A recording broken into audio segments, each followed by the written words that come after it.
예, 형제님들과 오늘은 이제 특별한 시간을 좀 갖습니다. 이제 우리가 매년 열심히 성경들을 또 읽고 있는데, 당연히 이제 새해가 됐으니까 또다시 하나님의 말씀을 리셋해갖고 또 읽죠. 또 일독했던 거, 뭐 이독한 거 이런 거 다 하고 다시 이제 성경 읽기표에 채워 나가십시오. 그렇죠? 그래서 이제 열심히 읽어야 되는데, 먼저 이제 신약 성경 가운데서 우리가 오늘은 갈라디아서부터 빌레몬서까지 좀 짧게 구성되어져 있는 바울 서신서를 정리하려고 해요. 그래서 성경을 읽기 전에 우리가 조금이라도 더 그 성경의 서신서들의 어떤 배경을 이해하고서 읽으면 좋겠죠.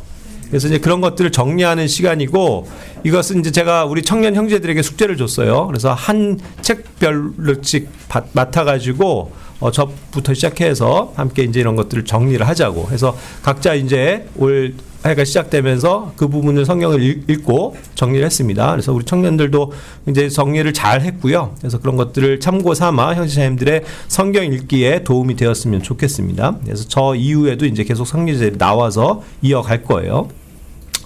자, 제가 맡은 부분이 이제 갈라디아서입니다. 그래서 갈라디아서부터 시작을 하면 갈라디아서 개요를 말씀드릴게요. 당연히 이제 발신은 사도 바울로부터 시작됩니다. 그리고 사도 바울이 그와 함께하는 형제들이라고 소개를 하고 있거든요. 그러니까 그 옆에 이런 내용을 함께 이야기하면서 이런 내용을 또 서신서에 이제 편지에 쓰죠 하면서 함께 썼었던 형제들이 있었던 것을 포함하고 있습니다.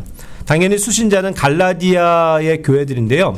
먼저 이제 형제자매들이 좀 아셔야 될 것은 다른 서신서들은 이제 도시로 이렇게 한정이 돼 있어요. 뭐 데살로니가라는 도시, 에베소라는 도시인데 갈라디아는 도시가 아니에요. 그래서 여기 이제 지도를 오늘 계속 보실 텐데 이렇게 갈라디아는 하나의 큰 지역입니다. 프로방스예요. 그러니까 굉장히 큰 영역이죠. 그러니까 말하자면 우리도 경기도 이렇게 있으면 그렇게 생각하면 돼요. 경기도에 있는, 그렇기 때문에 갈라디아는 경기도에 있는 교회들, 말하자면 갈라디아 지역에 있는 교회들이라고 명시를 하고 있는 겁니다. 그러니까 어떤 도시에 국한되지 않는 거죠.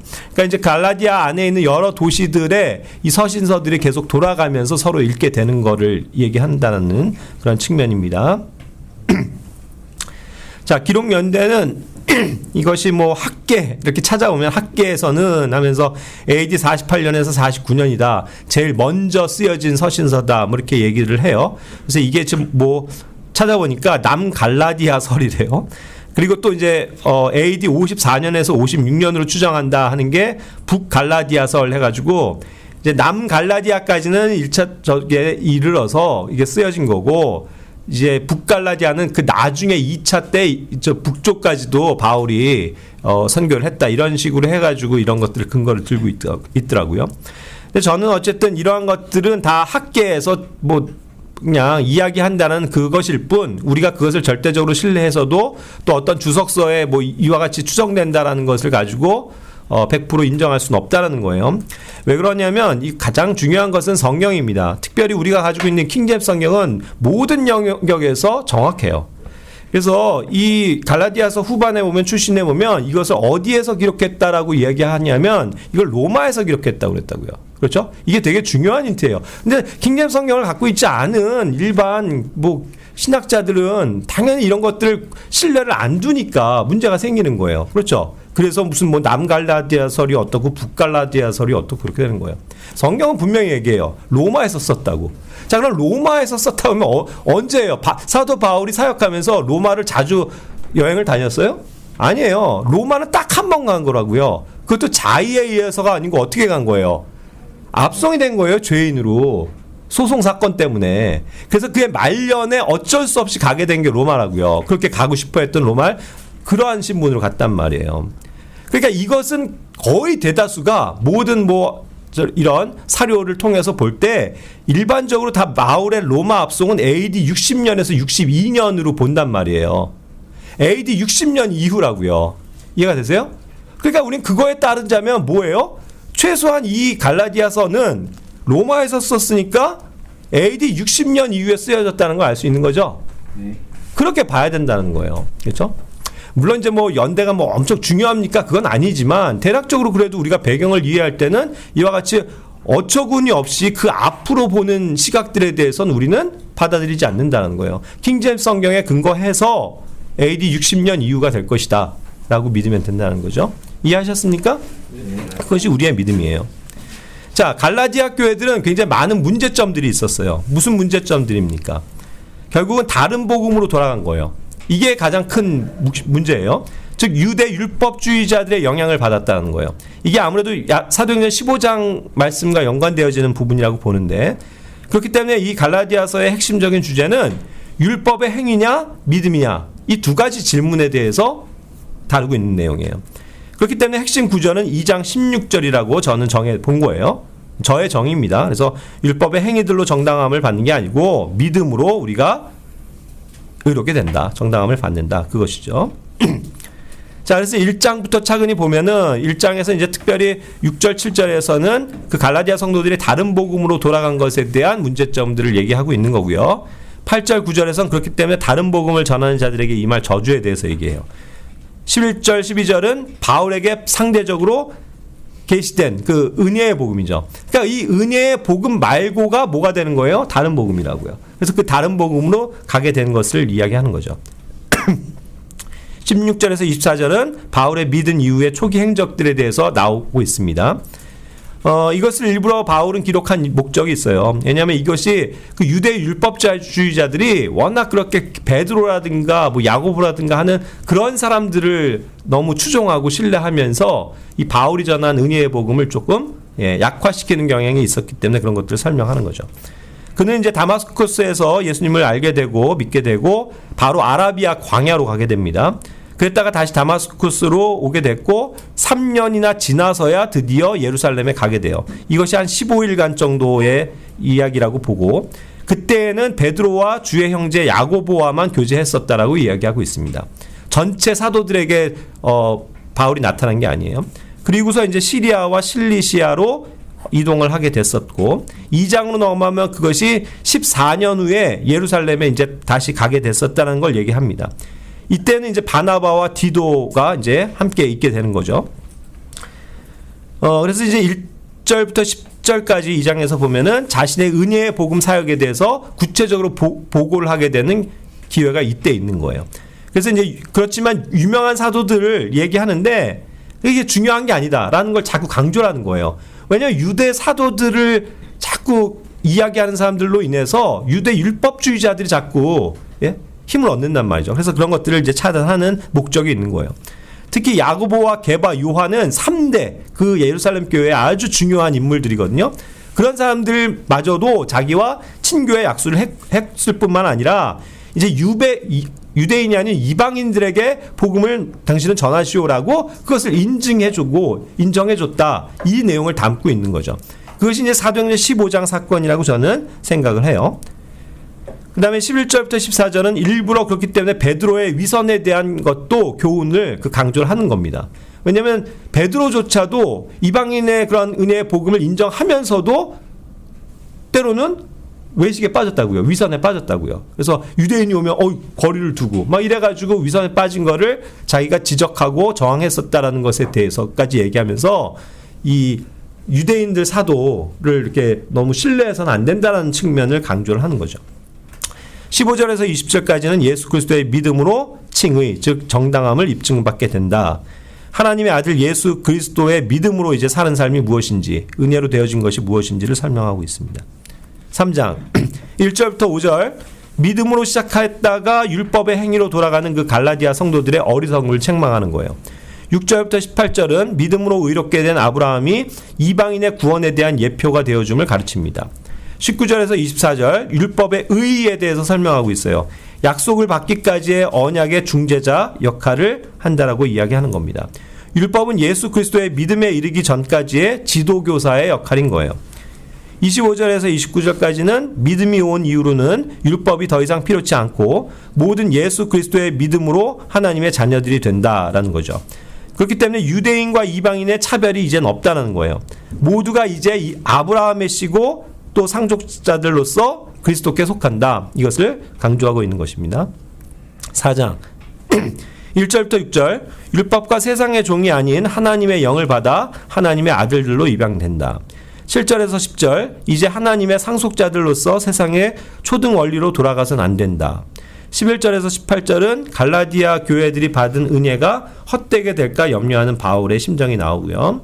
19절에서 21절은 갈라디아 성도들을 위해 다시 산고를 치르는 바울의 심정을 이야기합니다. 그래서 노예와 자유의 자식 가운데서 그 풍요를 통해서 은혜와 믿음으로 받은 그 구원과 자유를 상기시켜 주는 거죠. 5장 1절부터 10절은 다시 율법과 행위의 속박의 멍에로 얽매이지 말라고 당부하는 겁니다. 은혜로부터 떨어져 나가게 하는 그 행위의 교리 누룩에 대한 경고를 하고 있어요.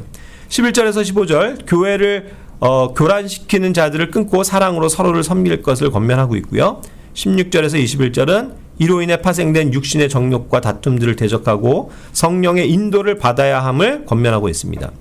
22절부터 26절은 그 유명한 성령의 열매에 대해서 다루면서 성령 안에서 살아가기를 당부하는 장면이에요. 6장 1절부터 10절은 교회 안에서 힘써야 될 그러한 덕목들과 건전한 교리들을 여러 가지 항목으로 가르치고 있습니다. 11절에서 18절이 마지막 당부인데요. 육신적으로 겉모습만 자랑하는 자들과 그러한 행실을 주의하고 십자가만 자랑하며 살아가기를 당부하고 더 이상은 이런 육신적인 일들로 자신을 괴롭게 하지 말아달라고 부탁을 하는 그런 장면이 나옵니다. 예, 이상 갈라디아서였습니다. 에베소서. 안녕하세요. 에베소서 설명을 맡게 된 허남선 형제입니다. 에베소라는 도시는 그 아시아 지역에 있는 도시인데요. 에베소는 이제 초대교회 시대의 중요한 도시로서 많은 성경 인물들이 거쳐간 도시고요. 그 밑에 거는 아까 전에 얘기했던 그 지리에 대한 설명이고, 그리고 또 고대 그리스의 아테네라는 국가가 있었는데 그 국가에 의해서 기원전 9세기에 건립된 식민 도시고요. 에베소는 이제 다이애나라는 여신을 섬기고 있는데 뭐 중요한 건 아니지만 그리스 로마 신화에 나오는 그 아르테미스를 이제 그리스어로 바꾼 거고요. 그 에베소는 이제 주변 도시 혹은 국가, 그러니까 스파르타, 페르시아, 페르가몬, 로마 등의 이제 흥망 성쇠에 따라서 이제 식민지화가 되는 역사로 어우러져 있고요. 하지만 이러한 식민 국가임에도 불구하고 에베소는 상업을 통해 막대한 부를 축적했습니다. 에베소서 계회에 대해서 설명하겠습니다. 에베소서는 사도 바울이 썼고요. 에베소서는 사도 바울이 로마에서 첫 번째 감옥 생활을 할 때 썼던 책입니다. 시기는 갈라디아서랑 마찬가지로 60년에서 62년경으로 추정되고요. 이 시기에 바울은 가택 연금 중이었으나 방문자들을 맞이하고 복음을 가르칠 자유는 허락되었다고 성경이 나와 있습니다.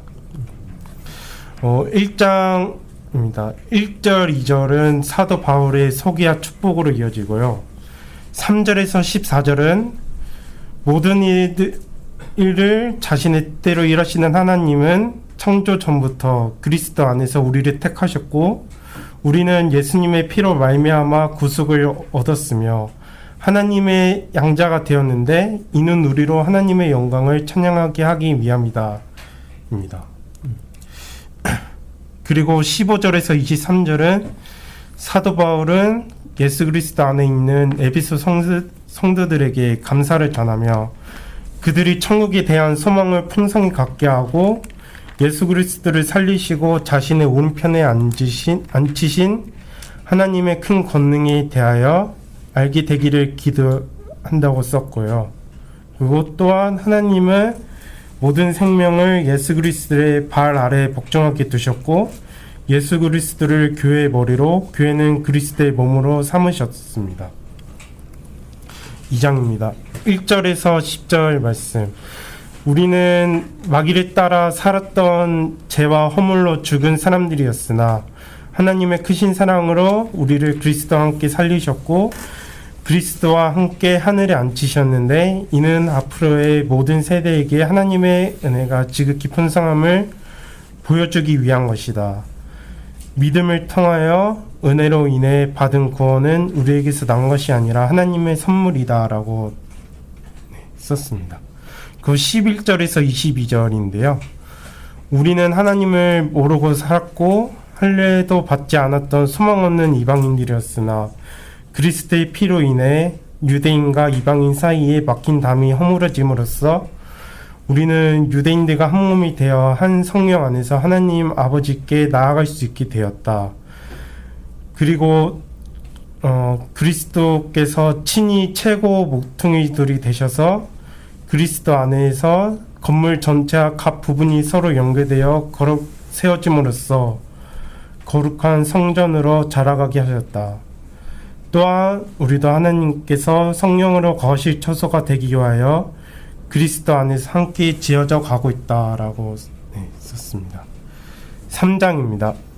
1절에서 13절 예수 그리스도를 믿음으로 말미암은 이방인들의 구원은 창조 전부터 계획되었으나 그동안 감춰져 왔었고 지금은 감옥에 갇힌 바울은 하나님으로부터 이것에 대한 계시를 받아 이방인들에게 복음을 전하게 되었고요.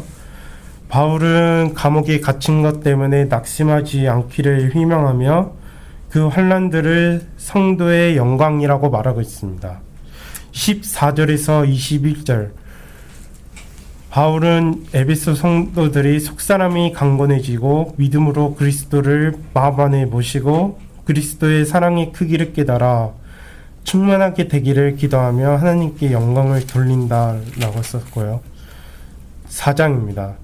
1절에서 16절 머리 대신을 그리스도 안에서 사랑으로 화합하여 믿음이 그리스도의 장성한 분량에 이르게 하고 각 사람은 받은 소명대로 그리스도의 몸인 교회를 세우라고 말하고 있습니다. 그 17절에서 25절은 옛사람을 버리고 새사람으로 있도록 말하고 있습니다. 그리고 26절에서 32절은 그리스도의 성도가 된 우리가 어떻게 바르게 살아야 하는지 가르치고 있습니다. 1절에서 21절은 그리스도의 성도가 되어 하나님을 따르는 자가 되고 새 사람에 걸맞는 성도가 되어 하나님께 영광을 돌리고 서로를 향해 스스로 복종하라고 가르치고 있습니다. 그리고 이제 22절에서 33절은 그리스도의 성도가 된 부부가 서로의 배우자에게 어떤 자세로 대해야 하는지 가르치고 있고요. 6장 1절에서 4절은 그리스도의 성도가 된 부모와 자녀가 서로를 어떤 자세로 대해야 하는지 가르치고 있고요. 5절에서 9절은 그리스도의 성도가 된 종과 주인이 서로를 어떤 자세로 대해야 하는지 가르치고 있습니다. 이제 여기에서 제가 부가 설명을 하고 싶은데요. 5장 22절부터 6장 9절까지 이제 그 서로에 대해서 어떻게 대해야 되는지 가르쳐 주고 있는데 5장에서는 이제 남편보다 아내가 더 먼저 써졌고요. 6장 1절에서 4절은 부모보다 자녀가 더 앞으로 써졌고 5절에서 9절은 이제 주인보다 종이 더 앞으로 써졌는데 이거는 저도 이제 사도 바울이 이제 의도한 건지는 모르겠는데 보통 성경에서 말할 때는 이제 자녀보다 부모가 더 앞서고 아내보다 남편이 더 앞서고 종보다 주인이 더 앞섰는데 여기에서 이렇게 설명한 거는 이제 하나님 앞에서 다 같은 피조물이다라는 거를 성경이 가르쳐주고 있는 것 같고요. 그리고 더 복종해야 되는 것에 대한 서로를 향해서 더 복종해야 된다라는 거를 가르쳐주고 있는 것 같고요. 이제 10절에서 20절입니다. 그리스도의 성도가 어떤 자세로 마귀를 대적하여야 되는지에서 가르치는데요. 이제 여기에서 이제 하나님의 점심 갑주가 나오고요. 21절에서 24절입니다. 사도 바울의 마지막 문안 인사와 축복이 써져 있습니다. 이제 하나님의 전신갑주에 대해서 설명하고 마무리하려고 합니다. 일단은 진리의 허리띠가 있고요. 의의 흉갑이 있고 화평의 복음의 신발이 있고 믿음의 방패가 있고 구원의 투구가 있고 성령의 검, 즉 하나님의 말씀이 있습니다. 네, 감사합니다. 아멘. 오늘 빌립보서랑 골로새서를 이제 맡게 된 윤찬혁 형제라고 합니다. 네. 먼저 빌립보 교회는 여기 지도와 보시다시피 마케도니아 바로 옆에 있는 것을 확인할 수 있고요. 네. 그러니까 첫 유럽의 교회예요. 그걸 기억하세요? 네. 네. 빌립보서 교회에 대해 먼저 설명을 드리자면요. 사도 바울이 이제 로마에서 작성해가지고 에파프로디투스 편으로 전송한 편지고요. 그 받는 사람들은 이제 빌립보 교회에 있는 성도들이라고 알면 될 것 같습니다. 그 내용과 목적에 대해서 이제 간략하게 설명을 드리면요. 빌립보 교회는 일단 실질적으로 박해를 받는 그런 교회여서 가난하고 고난받는 성도들도 많았지만 이제 3장에서 이제 보시다시피 헛된 철학과 논쟁을 즐겨하는 영적 우월감에 빠진 자들도 있어가지고요. 그들에게 이제 권면을 주고 이제 또한 고난받는 자들에게 격려와 위로를 해주는 그런 이제 내용들이 있습니다.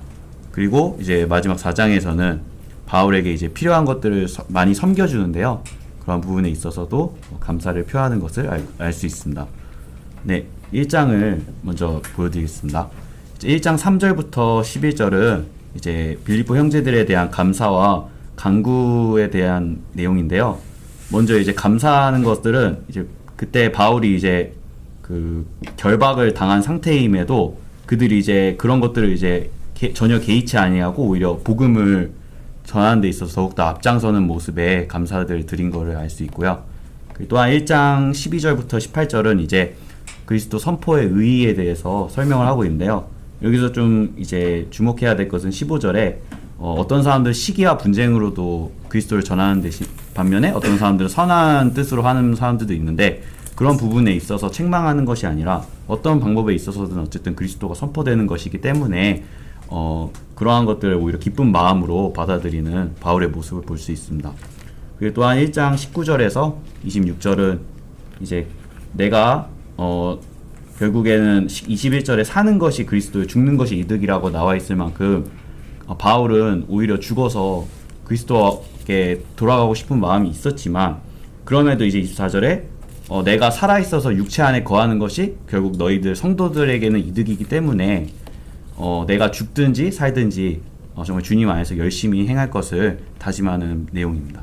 그리고 이제 27절부터 30절에는 그리스도를 위해 고난을 견뎌야 하는 이유에 대해 설명하는데요.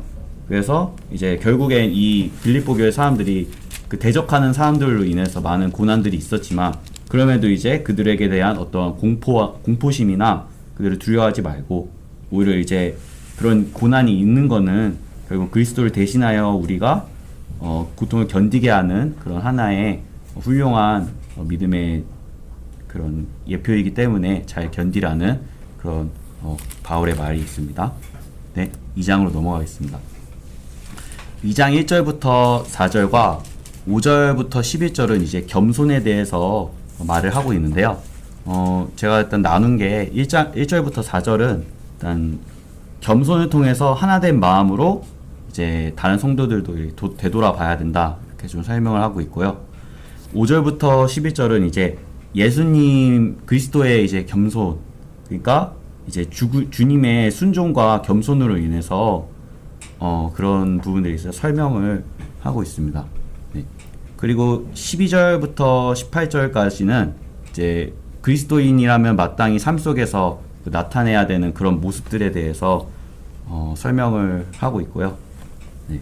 그리고 2장 19절에서 24절은 이제 디모데우스에 대한 이제 칭찬을 하는데 특히 이제 디모데우스가 잘한 것은 21절에 모두가 이제 자신의 일들만 구할 때도 구하고 예수님께 속한 일들을 구하지 않았음에도 그 디모데우스는 기꺼이 그런 일들을 바울을 섬긴 것에 대해서 특별히 고마워하고 있습니다. 또한 2장 25절에서 30절은 에파프로디투스에 대한 칭찬을 하는데요. 에파프로디투스는 이제 병들어서 거의 죽게까지 되었지만 하나님의 자비로 인해서 다시 건강을 되찾고 그럼에도 다시 건강을 되찾고 주님의 일들을 하는 데 있어서 열심을 다하였고요. 그런 이제 에파프로디투스를 이제 빌립보 교회의 기쁨을 위해서 보낸다는 내용으로 2장은 마무리가 됩니다. 네, 이제 3장으로 넘어가겠습니다. 3장 1절부터 11절에 있어서는 이제 할레파에 대한 얘기가 나와요. 그들은 이제 어떤 육신적인 이제 육신적인 것들의 어떤 자랑을 하는 것들인데 그런 것들에 있어 경고하고 있습니다. 특히 이제 바울은 자기가 어쨌든 이제 유대인이면서 되게 육신적으로 되게 자랑할 것들이 많았음에도 그리스도를 위해서 그런 모든 것들을 손실로 여겼다고 8절에는 좀 이제 직설적으로 거의 배설물로 여겼다고 이제 강하게 얘기하는 내용이 있습니다. 네. 그리고 3장 12절에서 16절은요. 바울은 이제 그렇게 정말 엄청나게 많은 일들을 했음에도 도달한 것처럼 완전히 내가 이 모든 것에 다 도달한 것처럼 만족하는 것이 아니라 오히려 이제 도달하지 않은 것처럼 항상 하나님의 고귀한 부르심의 상을 위해서 표대를 향해 밀고 나아갈 것을 저희 모두에게 얘기를 해주고 있고요. 또한 이제 17절부터 21절까지는 성도들에 대한 올바른 생활 방식에 대해서 얘기를 하고 있습니다. 특히 이제 주목해야 될 것들은 이제 17절에 19절에 그 17절과 19절에 보시면은 그 대부분의 사람들은 땅의 일들을 생각하는데 우리는 이제 땅의 것들을 보는 것이 아니라 위에 있는 것들을 봐야 된다고 이렇게 올바르게 정정을 해주고 있습니다. 네, 4장으로 넘어가겠습니다. 4장 1절부터 9절은 이제 성도들을 향한 이제 시적인 권면과 그런 이제 어떤 고난 가운데서 화평을 얻는 방법에 대해서 얘기를 하고 있는데요. 먼저 이제 그런 이제 고난들이 있음에도 염려나 그런 것들로 가득 차지 않으려면은 6절에 매사의 기도와 간구로 감사들을 드리는 것이 이제 전체 조건이라는 것을 알 수 있습니다. 네. 그리고 10절부터 14절은 이제 바울의 그런 이제 바울이 이제 어떤 상황에도 만족하는 법을 배웠다고 알려주는데요. 자기가 궁핍하든지 아니면 풍족하든지 자기는 그 모든 상황 속에서도 자기는 만족함을 배웠다고 알려주고 있고 그 실질적으로 그런 궁핍에 대해서 감내하는 것을 배웠다고 말해주고 있습니다. 네. 그리고 마지막으로 4장 15절에서 23절은 그런 이제 바울이 궁핍함에 있음에도 빌립보 교회들의 많은 선물들이 있어서 그거에 대한 기도와 감사가 있음을 말해주는데요. 그로 인해서 빌립보서는 마무리가 되었습니다. 네. 그리고 골로새서를 할 차례인데요. 골로새서는 이제 여기 중간에 에베소 교회 그 가운데 있는 거 보이시죠? 네. 설명드리겠습니다. 골로새서 개요에 대해서 말씀드리면요. 사도 바울이 이제 로마에서 작성을 해서 투키쿠스와 오네시무스 편으로 전송한 편지고요. 수신자는 이제 에파프라스 형제가 그 사역했던 교회에 대해서 그 교회에 보내는 내용입니다. 그 골로새 교회는 이제 잘못된 풍습과 가르침이 있다는 그 내용을 바울이 전달받고 나서 그런 점에 있어서 고치려고 예수님의 충만하심과 그 위치에 대해서 설명을 하고 그리고 또한 그런 것들을 부인하는 자들에게 경고를 주는 내용을 담아서 서신을 완성하게 되었습니다. 네, 1장 내용을 좀 정리드리면요. 먼저 1장 3절부터 8절에는 골로새 형제들의 이제 그 믿음에 대해서 설명을 하는데요. 믿음과 또 이제 사랑에 대해서 언급을 하는 내용을 알 수 있습니다. 그 1장 9절에서 18절은 그리스도의 이제 업적과 그분의 우월하심, 월등함에 대해서 설명을 하고 있는데요. 그래서 되게 엄청나게 큰 표현들이 나와요. 그분은 이제 교회의 머리시며 그분께서는 이제 모든 것들보다 먼저 계신다고 17절과 18절을 보시면은 이제 알 수 있습니다. 심지어 이제 창조까지 이제 언급을 하면서 그분께서 얼마나 위대하시고 크신 일들을 하셨는지에 대해서 직접적으로 이렇게 말씀을 해주십니다. 그 1장 19절에서 23절을 보시면요. 그리스도 안에서 우리가 이제 화해를 이루셨다고 이렇게 설명을 하고 있습니다. 그리스도 그분이 십자가의 피를 통해서 화평을 이루셨는데 그 이유는 우리가 이제 원래 하나님과 완전히 상관없는 원수였던 자들이기 때문에 우리가 화해를 받아야 될 필요성에 대해서 설명을 하고 있고요. 그 다음에 1장 24절부터 29절까지는요. 왜 바울이 스스로 이제 교회 사역자가 되어서 고난을 받는 이유에 대해서 설명을 하고 있습니다. 네. 2장으로 넘어가겠습니다. 2장은 이제 실질적으로 이제 헛된 철학과 그런 거짓 교사들에 대한 경고가 주로 나오는데요. 2장 1절부터 8절은 헛된 철학에 대해서 강력하게 경고하고 있습니다. 철학뿐만 아니라 사람들의 전통과 그런 관련된 것들도 말을 하고 있고요. 2장 9절에서 17절에는 이제 본격적으로 이제 그 그리스도께서 왜 그리스도가 우선이냐, 율법, 육신의 할례가 아니라 왜 그리스도가 옳을지 그에 대해 설명을 하고 있습니다. 그리스도만이 우리를 이제 용서하시고 죄들을 벗게 하실 수 있다고 이렇게 설명을 충분히 나와 있고요. 2장 18절부터 23절은 이제 천사 숭배에 대한 내용도 나오고요. 또한 이제 육체를 만족하는 교리들이 있어요. 그런 이제 성경에 없는 사람들이 만든 법에 대한 경고와 이제 비판을 하고 있습니다. 불문율 같은 것들을 저희들에게 권면을 하고 있습니다. 3장으로 넘어가면요. 그리스도인의 올바른 생활 양식에 대해서 이렇게 나와 있는데요. 먼저 3장 1절부터 17절은 이제 우리가 땅에 있는 것들을 이제 추구해야 하는 것이 아니라 위에 있는 것들에 대해서 우리의 애정을 둬야 된다고 설명을 하고 있습니다. 그리고 18절부터 21절은 이제 그리스도인의 올바른 가정의 모습에 대해서 설명을 하고 있습니다. 부모에게 순종하는 것과 아니면 이제 아내가 남편에게 복종하는 것처럼 이제 그런 것들이 이제 성경적으로 올바른 것이고 그런 것들이 주님을 매우 기쁘시게 한다는 것들을 설명을 하고 있고요. 22절부터 25절에는 이제 주인과 종에 대한 올바른 관계에 대해서 말씀을 하고 계십니다. 네, 4장으로 넘어가면요. 성도들을 향한 권면과 기도 요청이라고 간략하게 정리를 했고요. 4장 2절부터 6절에는요. 성도들을 향한 이제 권면, 그러니까 기도를 계속하는 것과 또 이제 시간을 지혜롭게 잘 쓰는 것과 또 이제 언사를 해서 하는 것에 있어서 잘 하는 것에 대해서 시적으로 얘기를 하고 있고요. 마지막으로 4장 7절부터 18절은 이제 성도들에게 안부와 또한 이제 기도 요청을 하는 것으로 마무리가 되었습니다. 네, 이상으로 마치겠습니다. 네, 안녕하세요. 형제 자매님들, 데살로니가전서 개요를 맡은 염기혁 형제입니다. 예, 일단 보시는 것과 같이 데살로니가의 위치는 베레아 아래에 있습니다. 베레아 사람들은 이제 사도행전 10장 11절에서 저희 바이블 블리버들처럼 온 생각을 다해 준비하여 말씀을 받아들였고 과연 그 말이 사실인지 확인하기 위하여 매일 성경 기록들을 찾아보았던 성도들입니다. 그리고 데살로니가전서 성도들도 2장 13절에서 이 성도들은 하나님의 말씀을 사람의 말로 받아들이지 아니하였고 그리고 그 말씀이 그래서 효과적으로 역사했다고 데살로니가전서 2장 13절에 기록이 되어 있습니다. 그래서 저희 향동에 있는 교회 성도들 또한 이렇게 말씀이 효과적으로 역사하길 바라는 마음으로 개요를 시작하도록 하겠습니다.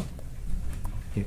서신의 주된 개요는 이제 바울이 고린도 성도에게 보내는 위로와 권면입니다. 바울은 이제 막 구원받고 갓 회심한 성도들, 곧 그리스도 안에 있는 아기들을 위해서 데살로니가전서를 기록했습니다. 그래서 만약 성도 여러분들 주변에 막 회심한 사람이 있다면 그분들에게 데살로니가 전후서를 강력 추천해 주시길 바랍니다.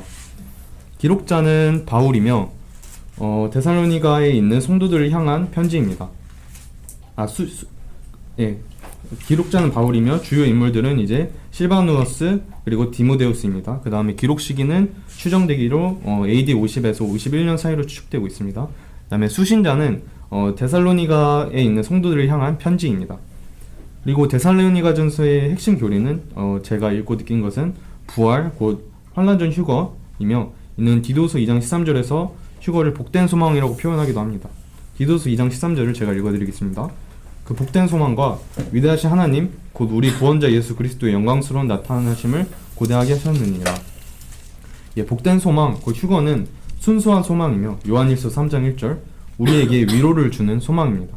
데살로니가전서 4장 18절. 예, 그리고 이제 장별 주제 요약을 시작할 텐데 제가 읽고 느꼈던 장별 핵심 구절들을 소개해드리도록 하겠습니다.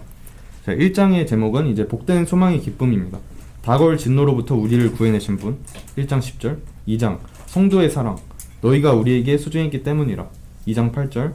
3장 견고한 믿음에 대한 기쁨 주 안에서 굳게 선다면 이제 우리가 살기 때문이라 4장 복된 소망 휴거 붙들려 올라가 공중에서 주를 만나리라 4장 17절. 5장 복된 소망을 다시 한번 강조하는데요. 이는 하나님께서 우리를 진노에 이르도록 정하신 것이 아니요 5장 9절. 네, 다음으로는 이제 바울이 전한 복된 소망, 곧 환란전 휴거가 일어날 때의 상황을 한번 소개해드리도록 하겠습니다. 자, 16절부터 4장 16절, 17절, 18절을 제가 읽어드리겠습니다. 이는 주께서 환호와 천사장의 음성과 하나님의 나팔 소리와 함께 하늘로부터 친히 내려오실 것이기 때문이라. 그리하면 그리스도 안에 죽은 자들이 먼저 살아나리라. 그 다음에 살아서 남아있는 우리도 구름들 속으로 그들과 함께 붙들려 올라가 공중에서 주를 만나리라. 그리하여 우리가 언제나 주와 함께 있으리라. 이런 이유로 이 말씀들로 서로 위로하라. 네, 이와 같이 2026년 새해에도 저희는 소망을 잃지 말고 복된 소망을 붙들고 살아가야 하겠습니다. 예, 다음으로는 데살로니가 전서에서 이야기하고 싶은 것은 교회는 결코 진노에 이르지 않는다는 점입니다. 안타깝게도 그리스도인이라 자칭하는 많은 사람들이 환난 통과를 믿거나 아니면 3년 반까지만 진노를 받고 중간에 휴거가 있다고 믿거나 아니면 무천년주의자들처럼 휴거 자체가 없다고 믿는 사람들도 있습니다. 하지만 7년 대환란, 곧 에레미야 30장 7절에 의거하여 올바른 성경적 용어는 야곱의 곤경의 때입니다. 그래서 이름 자체에서도 알 수 있듯이 교회, 곧 이방인 대상이 아니고 야곱, 곧 이스라엘을 대상으로 펼쳐지는 사건입니다. 그래서 교회는 하나님, 곧 예수님의 신부인데 환란 통과자들은 그리고 7년 대환란 동안 짐승의 표를 받으면 구원을 잃어버릴 수도 있다는 극심한 두려움 가운데 살아가야 합니다. 이건 마치 신랑, 곧 남편이신 예수님께서 신부, 곧 아내인 교회에게 극심한 가정폭력을 행하는 것과 같습니다. 그리고 무천년주의에 입각한 휴거 자체를 거부하는 사람들은 사실상 복된 소망, 곧 부활을 믿지 않는 것과 같습니다. 그 이유는 부활은 우리의 죄악되고 천한 몸을 변화시켜 예수님의 영광스러운 몸같이 변모하는 복된 소망이기 때문입니다. 하지만 킹제임스 성경은 전천년주의에 입각한 환란전 휴거를 데살로니가 전서를 통해 매번 강조합니다. 5장 9절 제가 읽어드리겠습니다. 이는 하나님께서 우리를 진노에 이르도록 정하신 것이 아니오 오직 우리 주 예수 그리스도에 의하여 구원을 획득하도록 정하셨기 때문이라. 1장 10절 하늘로부터 오실 그분의 아들은 기다리는지 보여주느니라. 그분은 죽은 자들로부터 살아나신 분 바로 예수님이시오 다가올 진노로부터 우리를 구해내신 분이라. 네, 우리의 모든 죄를 용서하시고 다가올 진노로부터 빠져나갈 길을 이미 약속하시고 예비하신 예수님만을 의지하시는 저희 성도님들이 되길 기원합니다. 예, 마지막으로 복된 소망은 오늘을 변화시킵니다. 데살로니가전서 4장 3절에 따르면 하나님의 뜻은 음행을 단절하기 위해 우리 각자 개인이 성결하고 거룩한 삶을 살고 그리고 말씀 안에서 성장하는 삶을 사는 것이 하나님께서 우리에게 바라시는 뜻입니다. 말씀 안에서 성장하는 삶을 살기 위해서는 또한 우리가 깨어있고 그리고 정신을 차려야 합니다. 복된 소망, 곧 휴거, 부활의 소망을 가지고 살아가면 아무리 지금 힘든 일이 있어도 현재 우리의 몸이 죄악으로 가득 찬 천한 몸을 입고 있어도 현재 병들고 아픈 몸을 입고 있어도 예수님의 썩지 않고 병들지도 않는 영광스러운 몸으로 변모될 것을 믿는다면 현재의 삶의 고통은 그저 안개와 같이 한순간에 지나간다는 사실을 깨닫게 될 것입니다. 그러니 마지막 때를 살아가는 우리 형제 자매님들이 복된 소망으로 먼저 나 자신도 위로하고 그리고 옆에 있는 형제 자매님들 다른 사람도 위로해주고 세워주는 저희 향동에 있는 교회가 되길 기도하고 소망합니다. 감사합니다. 안녕하세요. 데살로니가 후서 정리 맡은 조현진입니다.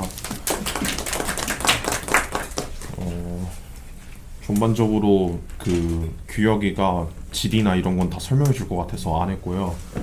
그래서 이제 그냥 전반적으로 필요한 내용만 정리를 했습니다. 이 데살로니가 후서는 바울, 그러니까 전설을 쓴 바울과 실라노 디모데우스가 이제 전설을 송신하고서 이제 어느 정도 기간이 지나서 다시 보내게 된 두 번째 편지입니다.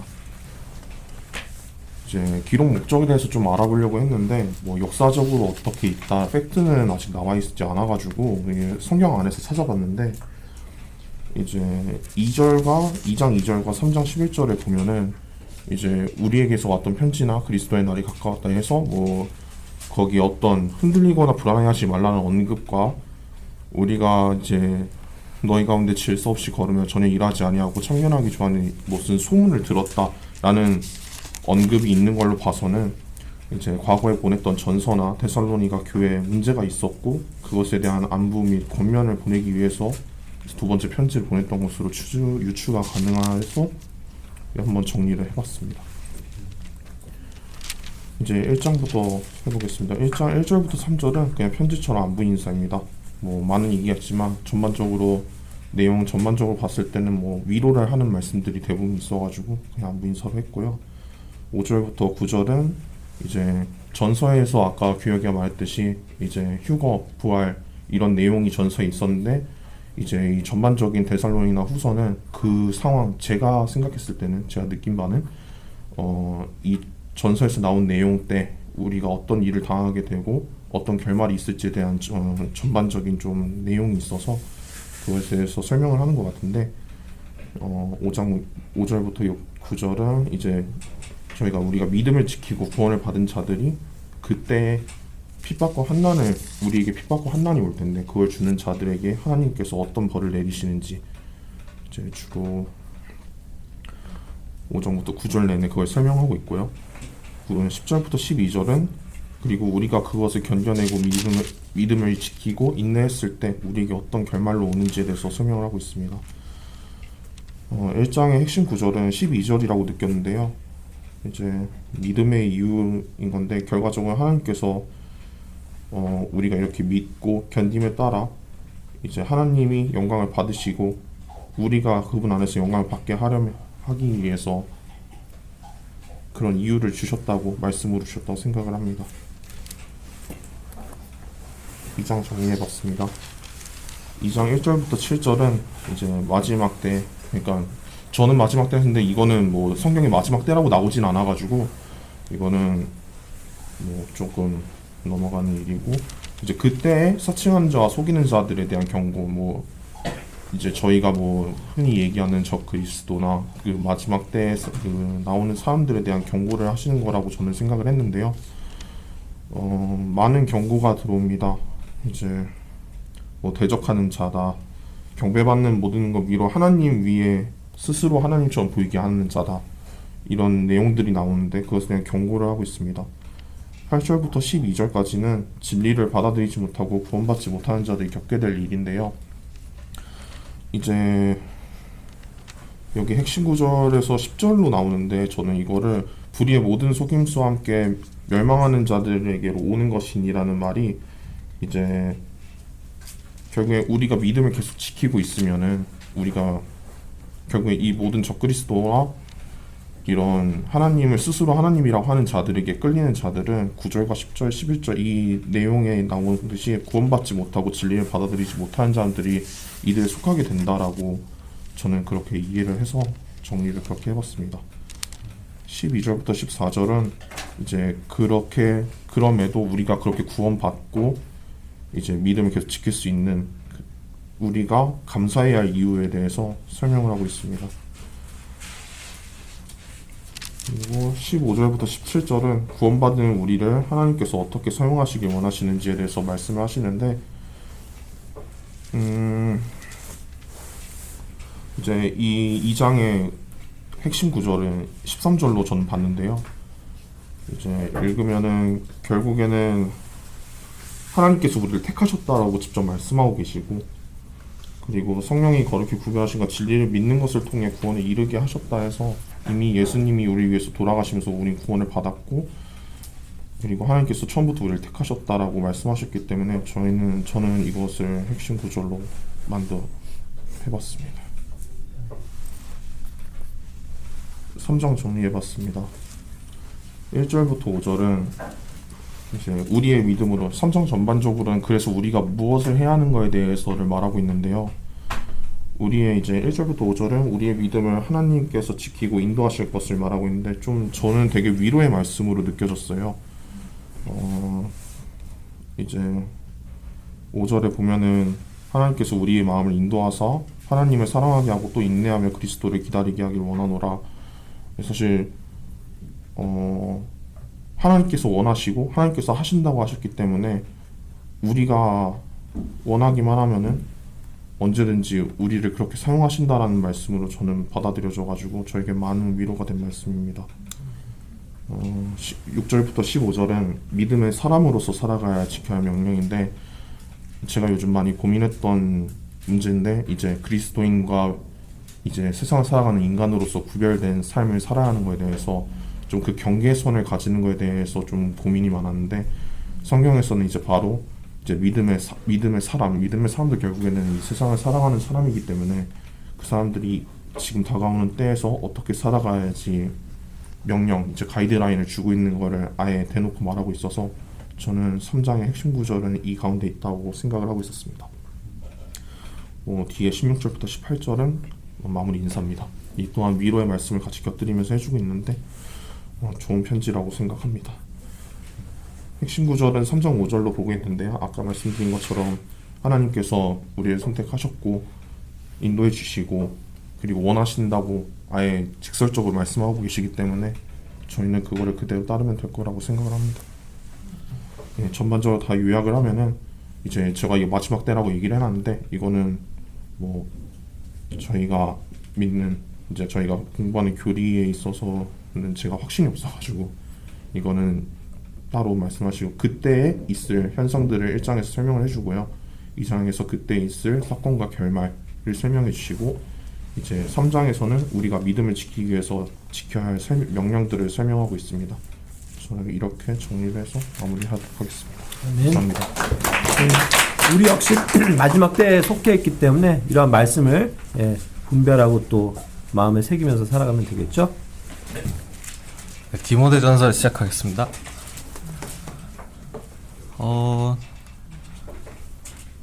이건 제가 넣은 적이 없는데. 내가 넣었어. 이제 출신이 이쪽 그 루스트라 더베 이쪽에 있었던 형제죠. 그래서 이고니움에서까지도 평판이 좋은 평판을 받고 있었던 디모데를 이제 바울이 인도하는 거죠. 넘어가면 돼. 네, 디모데는 그 이방인 아버지랑 유대인 어머니 사이에서 태어났다고 사도행전에서 말하고 있고요. 또 할머니에게 또 가족들에게 성경 교육을 받으면서 자랐고 또 바울에 의해서 주님을 또 믿고 또 영접하는 그러한 일이 일어났던 걸로 보입니다. 그리고 디모데는 에베소 교회에 그 감독을 하고 있는 사람이었는데요. 그래서 바울이 이런 서신들을 통해서 어떻게 운영해야 할지, 이 교회를 어떻게 질서 있게 잘 유지해야 할지 이런 것들을 보내주는 내용입니다. 그 디모데의 성격에 대해서 이렇게 사람들이 추측을 하기로는 되게 소심하고 되게 민감하고 그리고 병약한 그러한 몸을 지녔던 것으로 추측이 돼요. 그렇지만 그럼에도 불구하고 하나님을 열정으로 따랐고 또 진실로 따랐던 그러한 사람으로 또 평가가 됩니다. 네, 1장부터 살펴보겠는데요.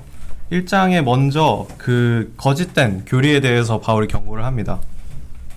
어떤 지어낸 이야기들 또 왜곡된 이야기들에서 경고를 하고 또 다음 구절에서는 하나님의 명령이 무엇인지에 대해서 말씀을 하십니다. 우리가 복음을 따르는 것들이 또 주님의 어떤 말씀에 입각한 것들인지에 따라서 계속 말씀을 해주시고요. 또 그리스도의 사랑에 대해서 그 다음에 말씀을 해주십니다. 우리가 이렇게 복음을 받고 구원을 받을 수 있던 것은 그 그리스도의 희생과 또 사랑이 있었기 때문에 우리가 이렇게 될 수 있었다라는 것을 말씀해 주시고요. 또 믿음의 삶에 대해서 18절부터 말씀을 합니다. 이 믿음의 삶이란 그 훌륭한 전쟁들을 수행하는 것, 그리고 믿음과 선한 양심을 붙드는 것, 이러한 삶을 또 예를 들어서 말씀을 하고 계십니다. 마지막에는 그 후메네오스와 알렉산더가 그 믿음을 떠나고 그 신성모독을 하는 그런 것들로 뭔가 경고를 주는 말들 또한 있습니다. 이 유념회에서 봐야 할 것은 18절인데요. 그것들을 통해서 훌륭한 전쟁으로 그 전쟁을 수행한다고 되어 있는데 이러한 디모데전서의 그 전반적인 내용이 이러한 어떤 마귀적인 교리와 그러한 것들의 전쟁에 대해서 얘기하고 있거든요. 그래서 그런 것들의 흐름을 따라서 보시면 좋을 것 같습니다. 2장에서는 경건함에 대해서 말씀하고 계십니다. 1절에는 기도와 감사들에 대해서 말씀하고 계시고요. 무슨 일이 있기 전에 항상 기도와 중보들과 감사들로 행해야 할 것을 당부하고 있고요. 또 4절에서 8절에서는 우리가 어떤 모습으로서 살아가야 하는지, 어떠한 성도들이 어떠한 모습이 경건한 모습인지에 대해서 말하고 있고요. 또 9절에서 15절은 그 교회에서의 어떤 여자의 역할, 또 어떤 여자가 어떤 차림새나 또 어떠한 모습으로 있어야 할지에 대해서 말하고 있습니다. 여기서 유념해서 봐야 할 것은 5절인데요. 유일하신 하나님이 계시며 하나님과 사람들 사이에서 유일하신 중재자가 계시기 때문이 곧 사람이신 그리스도 예수시라. 이것이 우리가 경건함에 대한 이유인 것 같은데요. 우리가 하나님과 이 사람들 사이에서 우리가 경건하지 못한다면 이 예수님이 우리를 중재하더라도 우리가 그런 모습들이 아니라면 그런 중재하시는 예수님의 말씀이 어떤 이렇게 일치하지 않기 때문에 우리가 그런 모습들을 따라야 한다고 생각이 듭니다. 또 교회 의무에 대해서 3장에서 말씀하고 계시고요. 그 감독들이 어떠한 모습들을 지녀야 하는지, 술에 내주지 않고 인내하고 또 그런 냉철한 모습들을 보여줘야 한다고 말하고 있습니다. 또 그 다음 구절에서는 집사들이 또 어떠한 역할이고 또 어떠한 모습들을 지녀야 하는지 계속 나오고 있고요. 또 그 다음에 14절, 15절에는 하나님의 집에 대해서 말씀하고 계십니다. 교회는 그 하나님의 정말 그 소중한 그 터전이고 또 기둥이라고 또 말씀을 하고 계십니다. 또 마지막엔 경건의 신비에 대해서 말씀하고 계십니다. 하나님께서는 육체로 명백하게 나타나셨고 성령 안에서 정당함을 입증받으셨으며 천사들에게 보이셨고 이방인들에게 선포되셨으며 세상 속에서 믿어지셨고 영광 속으로 들려 영접받으셨도다.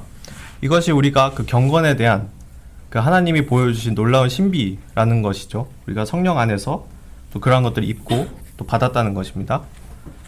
4장에 대해서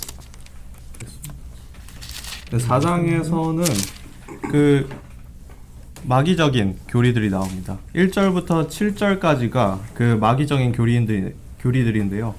어떤 위선과 어떤 그 혼인을 금하고 또 음식을 금하는 그러한 교리들을 말하는 건데요. 이것들이 그 하나님을 올바르게 받아들이지 못하게 하는 그러한 교리들인 거죠. 그래서 그러한 교리들을 경고를 보내시고 계시고요. 그래서 이제 쭉 나오면서 또 그 교회를 감독하는 디모데에게 어떠한 말씀들을 가르쳐야 하는지에 대해서 말하고 계십니다. 그 디모데가 권면하는 것, 그리고 또 어떠한 것을 드러나게 하는 것, 15절에 발전이 모두 드러나게 하라고 되어 있잖아요. 그래서 교회에서 어떤 것을 드러내게 해야 하는지 또 말씀하고 계십니다. 다음 5장으로 넘어가겠습니다. 5장에는 성도들의 어떠한 모습들을 존중하고 또 공경해야 하는지 말하고 계신데요. 1절부터 2절에는 나이가 많은 자매와 형제들을 또 좋게 대우하라고 되어 있고요. 또 과부들, 선한 과부들, 그 참 과부라고 표현했는데요. 정말 그 나이가 많지만 지혜로운 그러한 여성들을 공경하라고 또 되어 있습니다. 또 마지막엔 장로들이 또 어떠한 삶으로 또 해야 되는지 말씀하고 계시고요. 그 장로들에 대해서 어떻게 또 성도들은 신실하게 장로들을 섬겨야 하는지 이렇게 나와 있습니다. 네, 6장입니다. 이 재물에 대한 경고가 나옵니다. 6절에는 그 1절부터 2절에는 그 종들이 어떠한 모습이 합당한 모습인지에 대해서 나오고요. 또 나머지 9절, 3절에서 10절부터는 그 부유함을 바라는 자들이 어떠한 속임수에 빠지는지, 또 어떠한 모습들에 의해서 그들이 넘어지는지에 대해서 나오고요. 또 그리스도인들은 11절부터 어떻게 살아가야 하는지 나옵니다. 그 믿음으로써 훌륭한 싸움을 싸우라고 되어 있습니다. 그리고 그 뒤에 12절에 보시면은 영생을 붙잡으라 라고 되어 있습니다. 이 영생을 붙잡으라라는 표현이 저에게는 어떤 그냥 가만히 있으면은 우리가 그 경건함을 지키는 것이 아니라 우리가 붙잡는 것은 어떤 걸 이렇게 잡고 있는다는 뜻이잖아요. 영어로는 홀드라고 되어 있는데 그것이 저에게는 뭔가 가만히 있는 것이 아니라 하나님의 그러한 영생을 계속 바라보는 모습이라고 생각이 들었습니다. 또 그래서 마지막 구절에서 보면은 우리의 신뢰가 어디에 두어져야 하는지, 우리의 신뢰가 어떠한 과학이나 어떠한 말장난들이 아니라 정말 하나님께 그 신뢰를 둬야 한다는 것을 마지막으로 이렇게 정리하고 있습니다. 감사합니다. 네, 안녕하세요. 디모세후서 맡은 문준하 형제입니다. 첫 번째는 역사적 지리적 배경입니다. 바울이 디모데에게 쓰는 두 번째 편지이고 폭군 네로의 광기는 절정에 달했고 그리스도에 대한 신앙 고백은 위험을 초래했습니다. 많은 사람들이 바울을 버리고 떠났습니다. 그리고 축축하고 추운 감옥에서 사형 선고를 받고 복역 중이었습니다. 두 번째는 기록 연대입니다. 기록 시기는 AD 66년부터 67년경이고 장소는 로마 감옥입니다. 바울의 승려 직전이고 바울의 생애 마지막 시기에 기록했습니다. 세 번째는 주요 등장인물입니다. 바울은 사형을 앞둔 사도이고 끝까지 복음을 지킨 충성된 종입니다. 디모데는 신실하고 양심적인 사역자이자 바울의 영적 아들입니다. 데마는 현 세상을 사랑하여 바울을 저버린 자입니다. 마가는 실패 후 회복을 했습니다. 후메네오스와 필레투스는 규리를 왜곡했습니다. 유니케와 로이스 외할머니는 디모데에게 영적 유산을 남겼습니다. 프리스카와 아킬라, 오네시포로스는 고난 중에도 바울을 부끄러워하지 않는 신실한 동역자입니다. 네 번째는 핵심 주제입니다. 첫 번째는 고난 속에서도 부끄러워하지 않는 복음입니다. 복음은 고난의 고난의 원인이 될 수 있지만 부끄러움의 대상은 아닙니다. 두 번째는 두려움을 쫓아내고 담대함으로 사명을 감당합니다.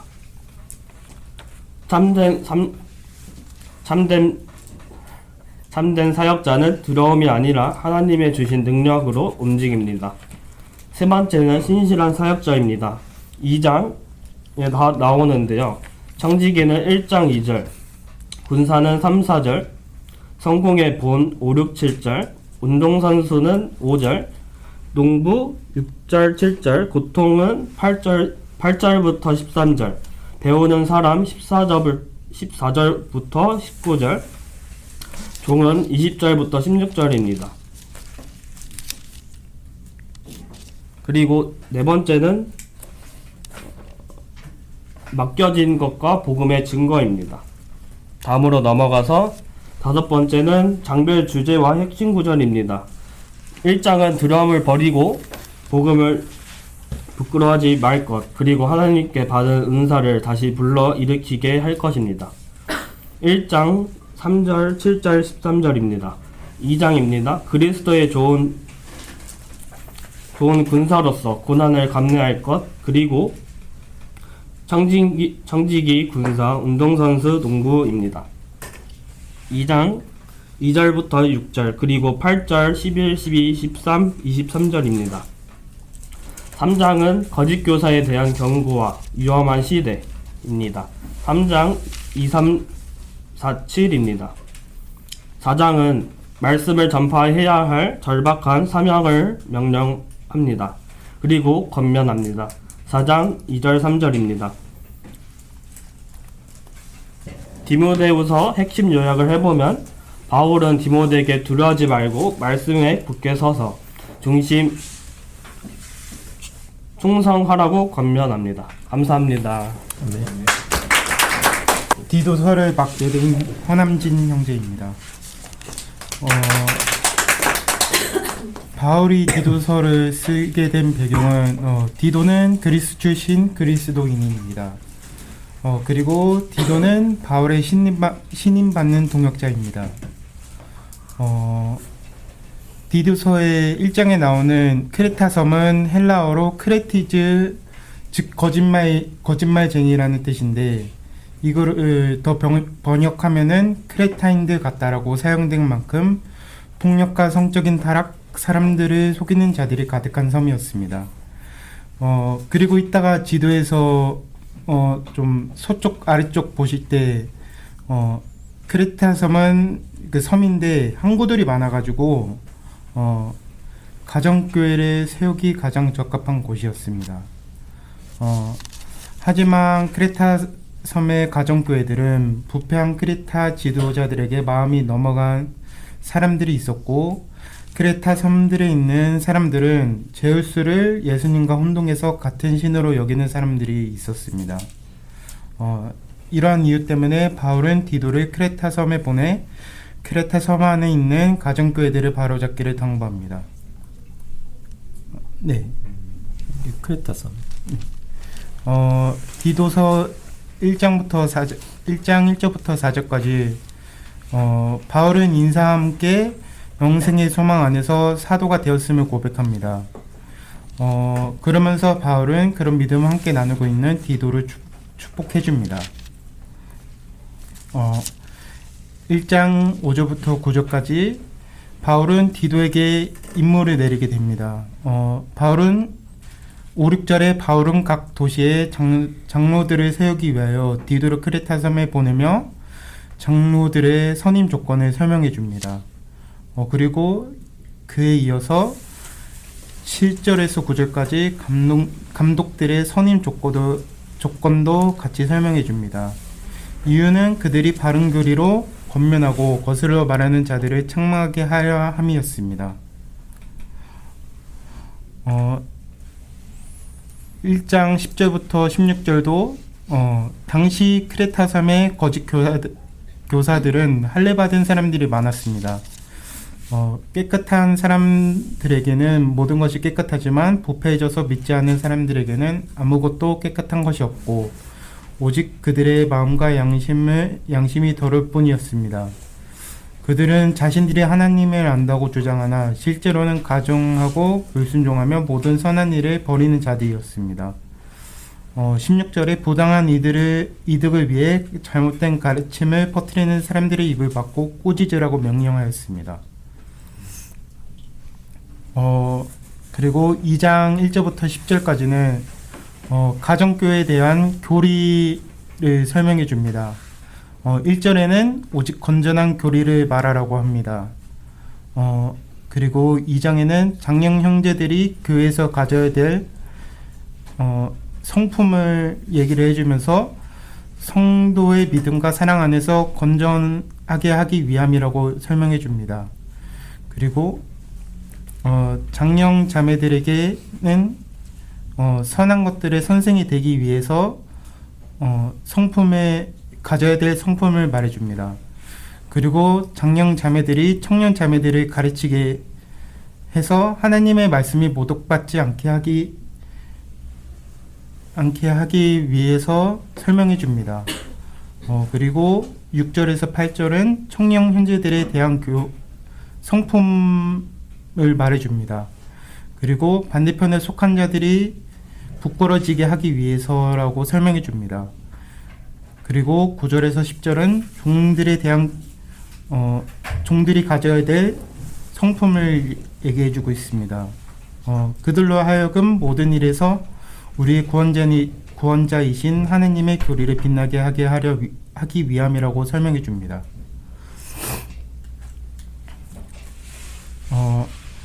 2장 11절에서 15절까지 그리스도인들이 가져야 될 마음가짐을 설명해 줍니다. 11절 12절에는 모든 사람에게 구원을 주시는 하나님의 은혜가 나타나 우리로 세상의 정욕을 버리고 가운데 살며 예수 그리스도의 영광이 나타날 것을 기다리며 살도록 하셨습니다. 그리고 13절, 14절에는 그리스도께서는 우리를 모든 불법에서 구속하시고 정결하게 하셔서 선한 일에 힘쓰는 자기 백성을 만드시려고 우리를 위해 자신을 내주셨습니다.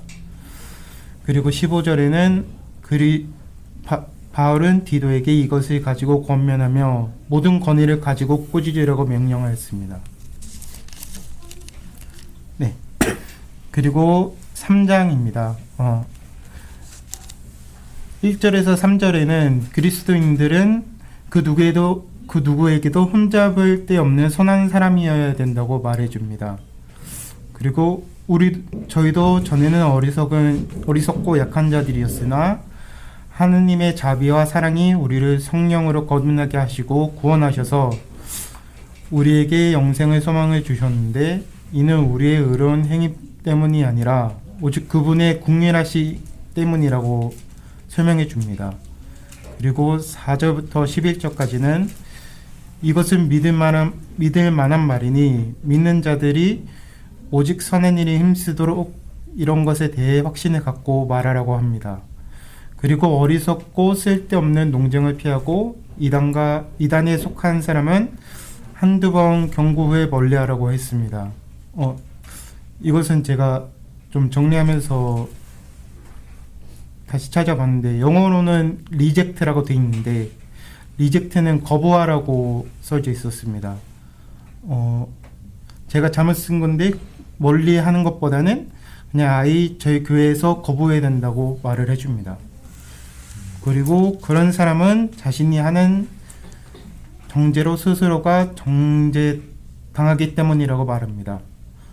그리고 12절부터 15절까지는 사적인 부탁과 무난 인사가 이어집니다.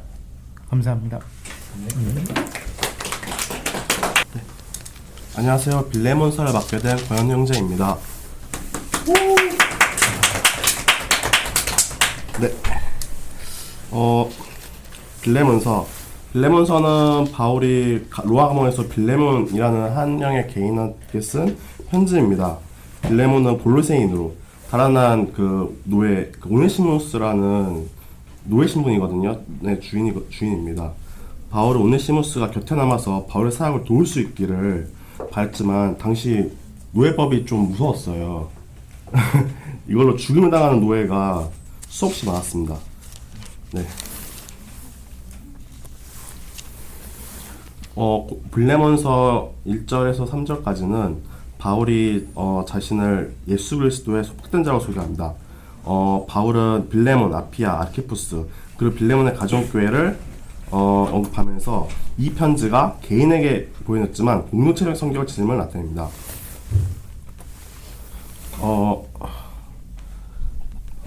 빌레몬서 4절에서 7절까지는 바울이 빌레몬의 사랑과 믿음, 특히 성도들을 향한 사랑을 칭찬합니다. 이는 빌레몬의 신앙이 이미 성숙해졌음을 의미합니다. 빌레몬서 8절에서 16절은 바울이 빌레몬에게 사랑으로 권면합니다. 특히 사도의 시부로서 좀 명령할 수 있었지만 사랑으로 이렇게 권면을 합니다. 오네시모스, 원래 빌레몬의 종이었으나 도망을 쳤고 바울을 통해 회개합니다. 바울은 오네시모스를 나의 아들이라 부르며 이제는 빌레몬의 유익한 자가 아니라 유익한 자라고 부르며 종 이상 사랑받는 형제로 받으라고 요청을 합니다. 빌레몬서 17장에서 21절 이 오네시모스가 빌레몬에 삐친 손해가 있다면 바울이 대신 거기 회계장부라고 나와 있을 거예요. 대신 갚겠다고 약속을 하고요. 빌레몬에게 순종을 확신하며 요청한 것보다 더 잘 행할 것을 기대합니다. 마지막으로 바울은 빌레몬의 기도로 석방되어 다시 방문할 것을 기대합니다. 여러 동역자들의 문안과 함께 마무리가 됩니다. 주 예수 그리스도의 은혜가 우리 주 예수 그리스도의 은혜가 너희 영과 함께 있기를 기원하노라. 아멘. 감사합니다. 예, 우리 청년들 형제들 다 잘 정리했고요. 수고 많았고요. 또 이렇게 각자도 읽으면서 또 이렇게 성경을 추려보고 또 요약해보고 하는 것도 좋은 훈련이고요. 또 이런 것들을 발판으로 해서 계속 말씀을 열심히 공부하길 바라고 또 우리 형제자매님들에게도 이렇게 정리하는 데 유익하기를 바랍니다. 그래서 이제 요거는 이제 PDF 파일로 만들어서 또 보내드릴 테니까 이제 다시 한번 참고하시면서 공부하는데 또 성경을 읽는데 도움을 받으시면 좋겠습니다. 이따가 오후에 이제 갈라디아서부터 읽어 나갈 거고 또 이번 주에도 이제 주구청 모임을 통해서도 계속 그 서신서들 읽을 예정이니까 많이들 참여하기 바랍니다. 기도하고 마칠게요.